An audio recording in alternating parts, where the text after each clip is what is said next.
Hello all, welcome back to my channel Jyothi Jeevanam. ఇవాల్టి video చాలా ఇంట్రెస్టింగ్గా ఉంటుంది. ఇవాళ కార్తీక సోమవారం, అట్లానే రాంబో బర్త్డే కూడా. సో ఇవాల్టి specials veg biryani and paneer curry అయితే చేసేసాను. సో నేను ఎట్లా చేశాను అండ్ పూజ గది ఎట్లా సదిరాను ఇవన్నీ కూడా ఈ వీడియోలో షేర్ చేస్తాను. వాచ్ చేసేయండి. మన ఛానల్ని కనుక ఎవరైనా ఫస్ట్ టైం చూస్తున్నట్టయితే please subscribe to my channel. ఇంకా వీడియోలోకి అయితే వెళ్ళిపోదాము. ముందుగా మార్నింగ్ స్నానం అది చేసేసి దీపం పెట్టేసుకున్నానండి. సో ఈవినింగ్ కార్తీక సోమవారం దీపం పెట్టుకుందామని చెప్పి ప్లాన్ చేసుకున్నాను. సో మార్నింగ్ అయితే ఇంకా వంట ప్రిపేర్ చేద్దామని చెప్పి వెజ్ బిర్యానీ అండ్ అట్లానే పన్నీర్ కర్రీతో స్టార్ట్ చేసేస్తున్నాను. దానికోసం ఒక 2 ఉల్లిపాయలు చిన్నవి అండ్ అట్లాగే 2 టొమాటోలు, బీన్స్, క్యారెట్, మీ దగ్గర ఏ వెజిటేబుల్స్ ఉంటే అవి యూస్ చేసుకోండి. నేనైతే బీన్స్, క్యారెట్, పొటాటో అయితే యూస్ చేశాను. సో నేను చూపించిన గ్లాస్తో 1 గ్లాస్ అయితే తీసుకున్నాను. మెజర్ చేసుకున్నాక బియ్యం ఒక 2 సార్లు కడిగేసేసి మనం ఎంత బియ్యం అయితే తీసుకున్నామో దానికి డబల్ క్వాంటిటీ ఆఫ్ వాటర్ అయితే తీసుకోవాలి. నేను 1 గ్లాస్ తీసుకున్నాను కాబట్టి 2 గ్లాసెస్ ఆఫ్ వాటర్ వేసి పక్కన పెట్టుకున్నాను. తర్వాత వెజిటేబుల్స్ అన్నీ ఇంకా కట్ చేసుకోవడం స్టార్ట్ చేశాను.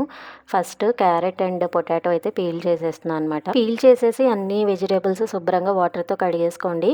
ఎందుకంటే ఇప్పుడు కెమికల్స్ స్ప్రే చేస్తున్నారు కదా, ఇది ఆర్గానిక్ వెజిటేబుల్స్ ఏం కాదండి. సో అన్నీ కూడా బయట నుంచి కొన్నవే అనమాట. ఓన్లీ టొమాటోస్ మన గార్డెన్లో అయితే ఉంది. ఒక 2 టొమాటోస్ అయితే అవి తెచ్చుకున్నాను. అండ్ ఇప్పుడు వెజిటేబుల్స్ కూడా చాలా ఫ్రెష్గా వస్తాయి కదా. సో మనకి వింటర్ సీజన్లో వెజిటేబుల్స్ ఫ్రెష్గా వస్తాయి, బీన్స్ కానీ క్యారెట్ కానీ. సో ఈ టైంలో ఇట్లాంటి సూప్స్ కానీ లేకపోతే వెజ్ బిర్యానీస్ కానీ చాలా బాగుంటుంది, ట్రై చేయండి. మనకి వెజిటేబుల్స్ కట్ చేయంగా వచ్చిన వేస్ట్ అస్సలు పడేనండి, కంపోస్ట్కి అయితే యూస్ చేసుకుంటాను. సో అన్నీ కూడా ఒకసారి వాష్ చేసేసి పక్కనైతే పెట్టేసుకున్నా. ఫస్ట్ మనం వెజ్ బిర్యానీలో ఆనియన్స్ ఫ్రై చేస్తాం కాబట్టి ఆనియన్స్ కట్ చేసుకోండి. ఎందుకంటే ఫాస్ట్గా అయిపోవాలంటే ఫస్ట్ ఆనియన్స్ అయితే కట్ చేసుకోవాలి. సో ఆనియన్స్ కూడా మనకి చిన్న ముక్కలు కాకుండా ఇలాగ పొడుగ్గా సన్నగా కట్ చేసుకోండి, అప్పుడు బాగా ఫ్రై అవుతుంది. మనకి చిన్న చిన్న టిప్స్ అయినా కూడా ఇది చాలా యూజ్ అవుతుందండి, గుర్తుపెట్టుకోండి. ఆనియన్స్ అట్లాగే పచ్చిమిర్చి కట్ చేసి పక్కన పెట్టుకున్నా. ఆయిల్ ఒక 2 టేబుల్ స్పూన్స్ అలాగే 1 టేబుల్ స్పూన్ గీ అయితే యూస్ చేశాను. వెజ్ బిర్యానీస్ కానీ పులావ్స్కి కానీ ఆరెల్స్ చికెన్ బిర్యానీస్ కానీ ఏదైనా కానీ మనం ఒక 2 టేబుల్ స్పూన్స్ ఆయిల్ వేస్తే 1 టేబుల్ స్పూన్స్ గీ వేసుకుంటే చాలా టేస్ట్ ఎన్హాన్స్ అవుతుంది. సో నేను 2 టేబుల్ స్పూన్స్ నార్మల్ ఆయిల్ వేసుకున్నా అండ్ 1 టేబుల్ స్పూన్ అయితే గీ వేసా. నెక్స్ట్ 2 లవంగా అండ్ అట్లానే 2 ఇలాచి, కొంచెం చెక్క ముక్క అయితే వేసుకున్నాను. ఎక్కువ బియ్యం లేదు కాబట్టి నేను తక్కువ మసాలా వేసుకున్నానండి. మీరు క్వాంటిటీ తగ్గట్టు వేసుకోండి. నేను కొంచెం మైల్డ్గానే తింటాను, మరి మసాలా అంటే నాకు ఇష్టం ఉండదన్నమాట. సో కట్ చేసుకున్న ఆనియన్స్ అన్నీ కూడా ఫ్రై చేసేసుకుంటూ ఉంటాను. సో ఈలోగా ఫ్రై అవుతూ ఉంటుంది, నేను రిమైనింగ్ వెజిటేబుల్స్ అన్నీ కట్ చేసేస్తా.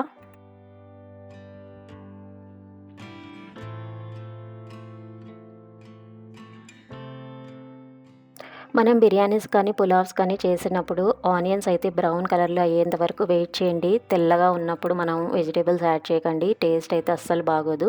వెజిటేబుల్స్ కట్ అయిపోయేలోపు ఈలోగా ఆనియన్స్ తిప్పుతూ ఉంటానండి, సో దట్ మాడకుండా ఉంటుందన్నమాట. మనం ప్యారలల్గా చేయాలి కదా అని చెప్పి చేయకండి, సో టేస్ట్ అయితే అస్సలు బాగోదు. నెక్స్ట్ ఇంకా వెజిటేబుల్స్ అన్నీ ప్యారలల్గా కట్ చేసుకుంటూ మధ్య మధ్యలో ఉల్లిపాయలన్నీ కూడా ఫ్రై చేస్తున్నాను అనమాట. ఏంటి సింపులే కదా ఇంత సాగదీస్తున్నాను అనుకోకండి, ఎందుకంటే బ్రౌన్గా అయిన తర్వాత మనం మసాలా పేస్ట్ అనేది యాడ్ చేసుకోవాలి, అప్పుడే టేస్ట్ బాగుంటుంది. ఏ బిర్యానీ చేసినా కూడా ఆనియన్స్ అనేది బ్రౌన్గా అయ్యేంత వరకు వెయిట్ చేయండి, ఓపిక్గా చేయండి, అప్పుడు టేస్ట్ బాగా వస్తుంది. సో ఆనియన్స్ అన్నీ ఫ్రై అయిన తర్వాత అల్లం వెల్లుల్లిపాయ పేస్ట్ అయితే 1 టేబుల్ స్పూన్ యాడ్ చేశాను.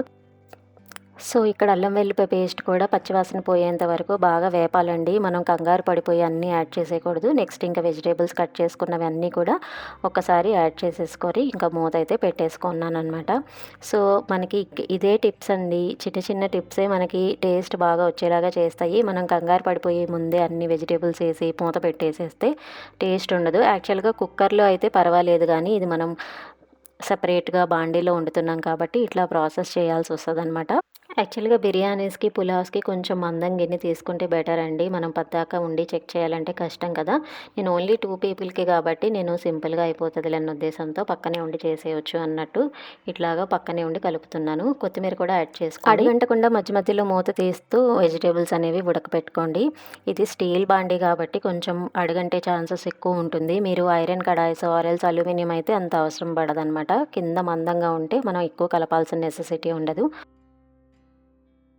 వెజిటేబుల్స్ ఒక్కసారి ఉడికిందా లేదా చెక్ చేసుకోండి. ఇన్ కేస్ ఉడకకపోతే కొంచెం వాటర్ వేసి మగ్గపెట్టుకోండి. ఇది స్టీల్ బాండీ కాబట్టి మాడకుండా ఉంటుందని చెప్పి పొటాటో ఇంకా ఉడకలేదు. సో అందుకనే నేను కొంచెం వాటర్ వేసి ఇంకొంచెం సేపు మగ్గపెట్టాను. ఇన్ కేస్ మీకు నార్మల్గా ఉడికిపోతే మీకు అవసరం పడదండి. ఎందుకంటే 70% ఉడికిపోవాలి. రిమైనింగ్ 30% మనం రైస్ వేసిన తర్వాత ఉడకపెట్టుకుంటే సరిపోతుంది. ఎందుకంటే రైస్ కూడా తొందరగా కుక్ అయిపోతుంది. బాస్మతి కదా మనకి. సో అంత టైం ఏం పట్టదనమాట. సో మనం మొత్తం ఉడికిపోయిన తర్వాత ఒక 70% మనం ఇందాక బియ్యం కడిగిన నీళ్లు మెజర్ చేసి పెట్టుకున్నాం కదా, 2 గ్లాసెస్ ఆఫ్ వాటర్. ఆ వాటరే ఇంకా పోసుకున్నాను. పోసుకొని ఇంకా మూత పెట్టేసేసి మనకి బాయిల్ అవుతున్న వాటర్లో మనం ఇంకా బియ్యం అయితే యాడ్ చేసుకొని పెట్టేసుకోండి. సో మనం హైలో పెట్టేసుకోవచ్చండి. ఎప్పుడైతే మనకి వాటర్ బాగా ఇంకిపోయి ఇంకొంచెమే ఉంది వాటర్ అనంగా అప్పుడు సిమ్లో పెట్టి ఇంకా మూత పెట్టేసుకుంటే మనకి పులావ్ అయితే రెడీ అయిపోతుంది. చాలా simple and tasty veg pulao అండి ఇది. చాలా బాగుంటుంది కూడా. పిల్లలకి క్యారేజీలకి కానీ లేకపోతే హస్బెండ్స్కి లంచ్ బాక్సెస్కి కానీ ఇది చాలా మంచిగా ప్రిఫర్ చేయొచ్చు. ఫైనల్గా ఒక్కసారి ఉప్పు చూసుకోండి. ఇప్పుడు కనుక మనం ఉప్పేస్తే చక్కగా అన్నిటికీ పడుతుంది. ఇన్ కేస్ మీకు మొత్తం ఉడికిపోతుంటే మాత్రం అక్కడక్కడ ఉప్పు తగులుతూ ఉంటుంది. సో అందుకని ఇప్పుడు ఉప్పు చెక్ చేసుకొని ఇంకొకసారి మూత అయితే పెట్టేసుకున్నాను. సో ఎక్కువ కూడా మీరు గరిటె పెట్టి కలపకండి. ఎందుకంటే బాస్మతి రైస్ విరిగే ఛాన్సెస్ ఎక్కువ ఉంటుందన్నమాట. అందుకని మనం ఎప్పుడు కూడా ఎక్కువ రైస్ వేసిన తర్వాత ఎక్కువ కలపకూడదు. సో ఇట్లాగ ఒక 10 మినిట్స్ అయిన తర్వాత చూడండి బాగా ఉడుకుతుంది కదా. సో రైస్ బాగా ఉడికేటప్పుడు మనం చూసుకుంటూ ఉండాలి. మూత తీసి మనకి అత్తేసరి వచ్చిందనుకోండి అప్పుడు ఇంకా సిమ్ చేసేసి ఇంకొక 5 మినిట్స్ సిమ్లో పెట్టారంటే ఇంకా బిర్యానీ అయితే రెడీ అయిపోతుంది. మధ్య మధ్యలో చెక్ చేసుకుంటూ ఉండండి వాటర్ ఉందా లేదా అని, లేకపోతే మాడిపోయే అవకాశం ఉంటుందన్నమాట. దీంట్లో మనం సోయా చంక్స్ కూడా యాడ్ చేసుకుంటే మనకు ఒక డిఫరెంట్ ఫ్లేవర్ వస్తుందన్నమాట. ఎవరికైనా నచ్చితే అది కూడా యాడ్ చేసుకోండి.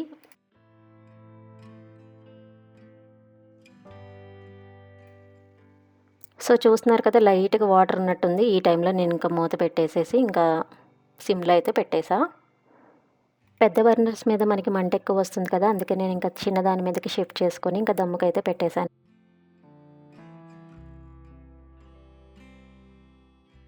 ఒక 5 మినిట్స్ అయ్యాక ఇంకా రెడీ అయిపోతుంది. చూస్తున్నారు కదా ఎంత కలర్ఫుల్గా ఉందో. అండ్ మనకి పులావ్కి కాంబినేషన్గా పన్నీర్ కర్రీ చేస్తున్నా. అందుకోసం ఒక ఉల్లిపాయ, ఒక టొమాటో అండ్ అట్లనే పచ్చిమిర్చి కట్ చేసి పక్కన పెట్టుకున్నా. తర్వాత బాండీ పెట్టుకొని ఆయిల్ వేసుకొని ఇంకా కట్ చేసిన వెజిటేబుల్స్ అన్నీ ఫ్రై చేసుకోవాలి అండి ఒక్కొక్కటిగా. సో నేను ఆయిల్ కొంచెమే వేస్తున్నాను. ఎందుకంటే ఇది గానుగ నూనె కాబట్టి ఎక్కువ పట్టదనమాట. మనకి క్వాంటిటీ తక్కువ వేసుకున్నా కూడా రుచి చాలా బాగుంటుంది. అండ్ దీంట్లో చెక్క, లవంగ, ఇలాచి ఒక రెండు అయితే వేసేసుకున్నానండి. నెక్స్ట్ ఇంకా ఆనియన్స్ అయితే ఫ్రై చేసుకోవాలి. ఆనియన్స్ కూడా దీంట్లో కూడా సేమ్ ప్రాసెస్ అండి. ఎప్పుడు కూడా ఆనియన్స్ కొంచెం బ్రౌన్ అయ్యేంత వరకు వెయిట్ చేయండి. సో నేను పెద్ద ఉల్లిపాయ అయితే ఒకటి, చిన్నదైతే 2 అయితే వేసుకోవాలి ఉల్లిపాయలు. అండ్ అట్లాగే 2 పచ్చిమిర్చి అయితే వేసుకున్నాను. సో ఇది బాగా ఫ్రై చేసుకోవాలి. మనకి బ్రౌన్ అయితే అయిపోవాలి. అప్పుడే కర్రీ చాలా రుచిగా ఉంటుంది. బ్రౌన్ కలర్ వచ్చిన తర్వాత ఇంకా అల్లం వెల్లుల్లిపాయ పేస్ట్ ఒక టేబుల్ స్పూన్ అయితే వేసుకున్నాను. ఇంకా బాగా ఫ్రై చేసుకోండి. పచ్చివాసన పోయేంత వరకు ఫ్రై చేసుకొని మనం కట్ చేసుకునే టొమాటో ముక్కలు కూడా వేసుకోండి. నేను 2 టొమాటోలు అయితే తీసుకున్నానండి. సో ఇది చెట్టుకాయలు కాబట్టి కొంచెం పులుపు ఎక్కువే ఉంటుంది. మీరైతే ఒక 3 వేసుకుంటే కొంచెం గ్రేవీ కన్సిస్టెన్సీ మంచిగా వస్తుంది. మూత పెట్టుకొని బాగా మగ్గ పెట్టుకోండి. మగ్గ పెట్టుకున్నాక మనకి టొమాటోస్ అన్నీ కూడా సాఫ్ట్ అయిపోతాయి అన్నమాట. మనకి పేస్ట్ లాగా అయిపోవాలండి.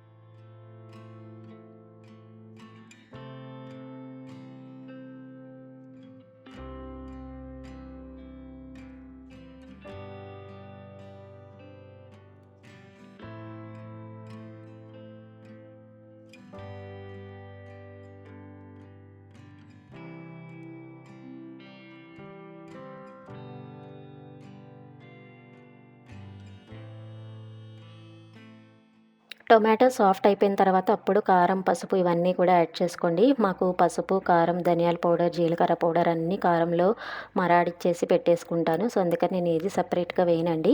కారంలోనే పసుపు కొమ్ములు అట్లానే ధనియాలు, జీలకర్ర అన్నీ వేసి మరాడిస్తామన్నమాట. సో అన్నీ ఒక 2 టేబుల్ స్పూన్స్ వేసుకుంటాను. సో మీరు నార్మల్గా అయితే 2 టేబుల్ స్పూన్స్ కారానికి 1 టేబుల్ స్పూన్ ధనియాల పౌడరు, 1/2 టేబుల్ స్పూన్ జీలకర్ర పౌడరు, 1/2 టేబుల్ స్పూన్ పసుపు అయితే యాడ్ చేసుకోండి. సో కారం యాడ్ చేసుకున్న తర్వాత బాగా ఫ్రై చేయండి. సో కారం కూడా పచ్చివాసన ఉంటుంది కదా, సో అది కూడా పోవాలన్నమాట.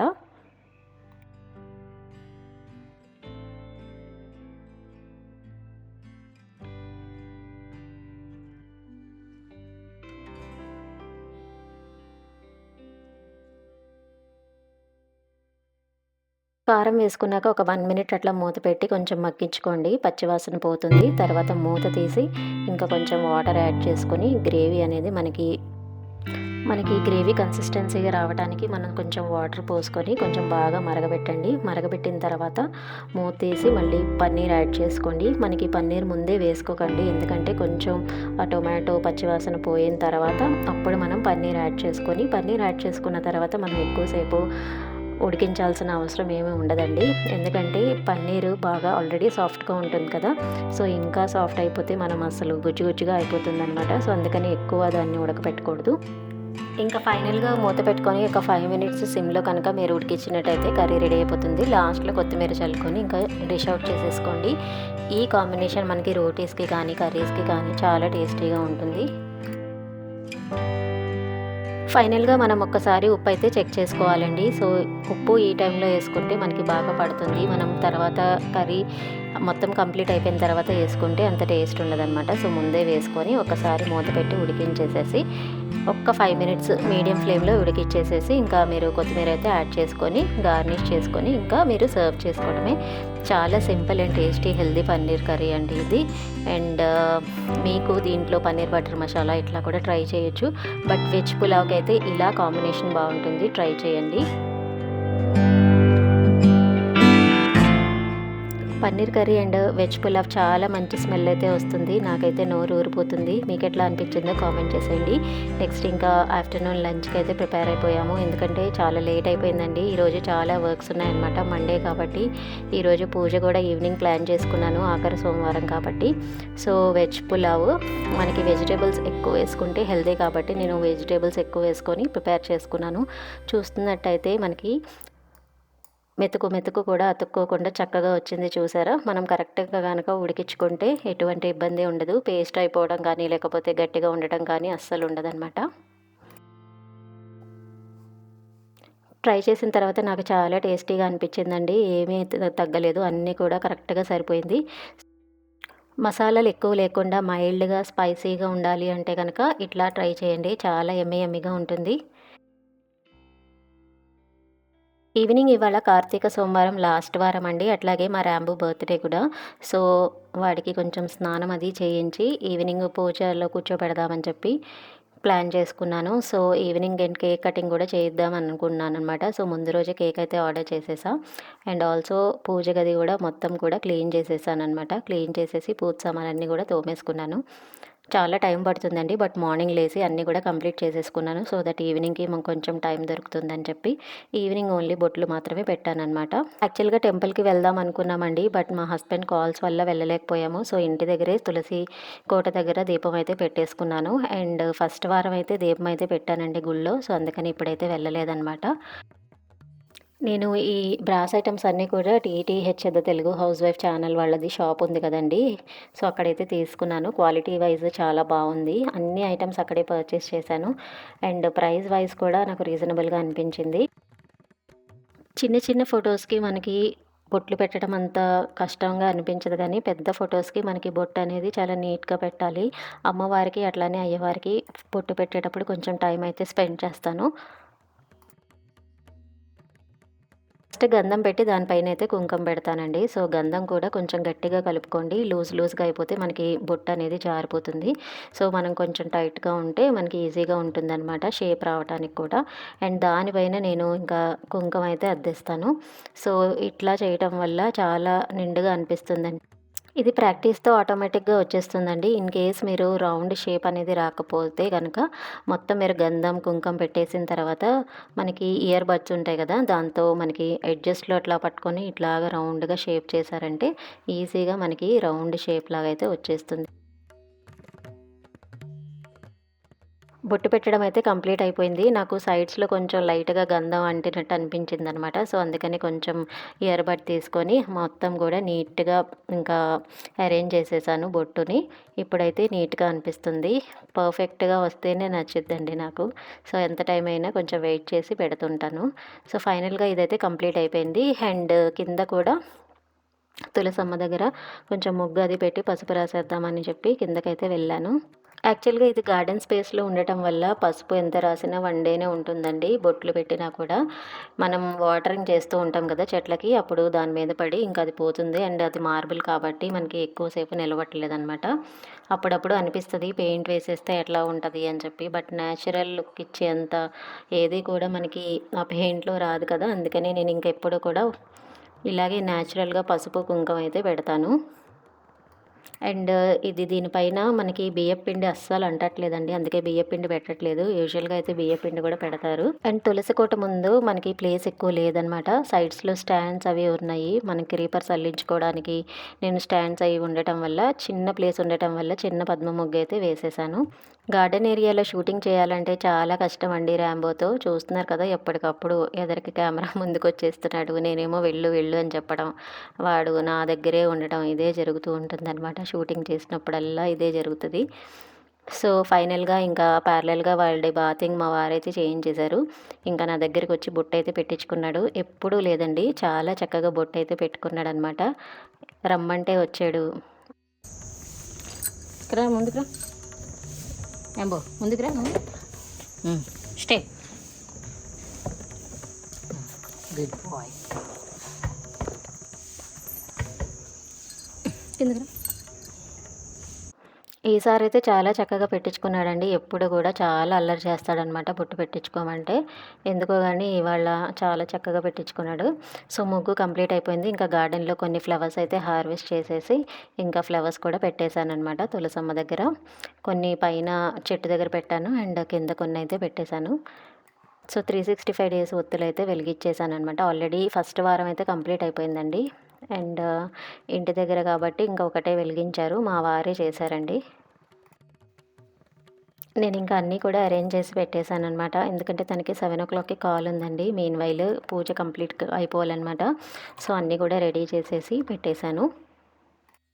పూజ చేసేటప్పుడు ఎప్పుడు కూడా మన పరిసరాలనేవి చాలా శుభ్రంగా పెట్టుకుంటేనే మన మైండ్ పాజిటివ్ థాట్స్‌తో ఉంటుంది. లేకపోతే ఇది అక్కడ నీట్‌గా లేదు, ఇది ఇక్కడ నీట్‌గా లేదు అని అనిపిస్తూ ఉంటుంది. సో, ఎప్పుడు కూడా పూజ చేసే ముందు పూజ గదిని కానీ, లేకపోతే పూజ చేసే ప్లేస్ కానీ అన్నీ కూడా నీట్‌గా పెట్టుకోండి. ఆ పాజిటివ్ వైబ్ అయితే క్రియేట్ అవుతుంది. మా వెనకాల వాళ్ళ ఇంటి గృహప్రవేశం జరుగుతుందండి. సో, లైటింగ్స్ ఫుల్‌గా పెట్టారనమాట వాళ్ళు. భలే కనిపిస్తుంది night time.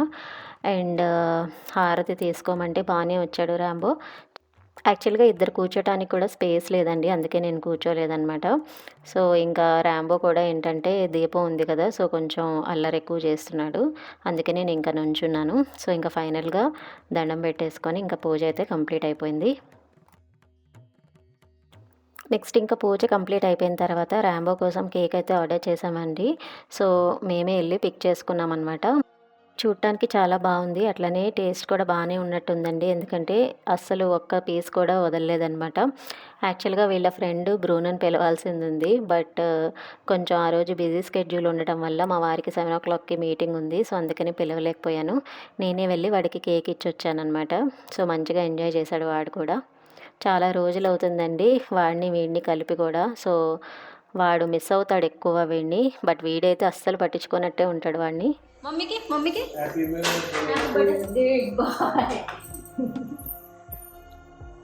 Happy birthday to you.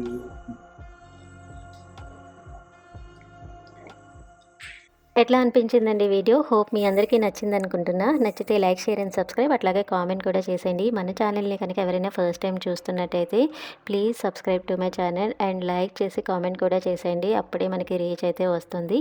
Thanks for watching my channel. Bye bye. Have a nice day.